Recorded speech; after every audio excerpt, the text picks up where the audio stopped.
Quand le bois arrive, c'est ici, normalement quand on décharge le bois, après avoir déchargé le bois, c'est ici qu'on les amène pour découper comme vous voyez là.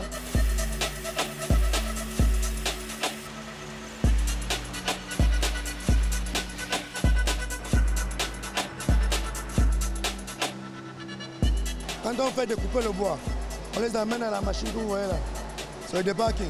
On les fait décorcer.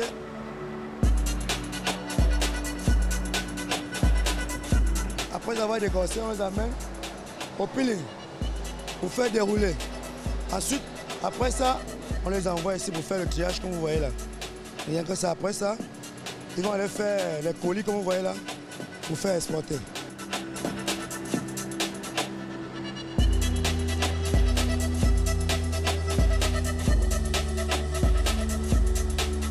La zone économique spéciale de Coq, c'est un projet qui vient pour répondre à un besoin de l'économie gabonaise. Donc la transformation et la diversification de notre économie pour sortir un peu de la dépendance au pétrole et l'extraction des matières premières. Donc il faut créer un endroit qui peut attirer des investisseurs pour qu'ils puissent s'installer et contribuer à la transformation de nos matières premières.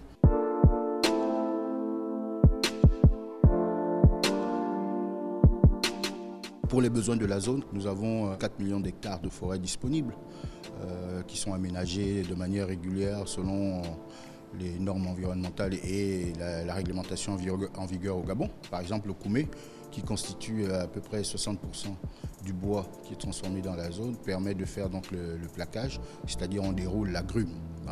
Elle tourne sur une machine qu'on déroule, donc ça sort comme une feuille en fait. Et ces feuilles-là, on les assemble pour faire un compte plaquet. Et il y a d'autres entreprises qui fabriquent des meubles, les tables, les chaises. Les objectifs sont au-delà des attentes. Aujourd'hui, la zone fait 560 containers par mois d'exportation, les containers qui sont exportés à l'étranger, hors du pays. Aujourd'hui, la zone a 3600 emplois. Donc, c'est pour vous dire à quel point le dynamisme de la zone est au rendez-vous des attentes de l'État.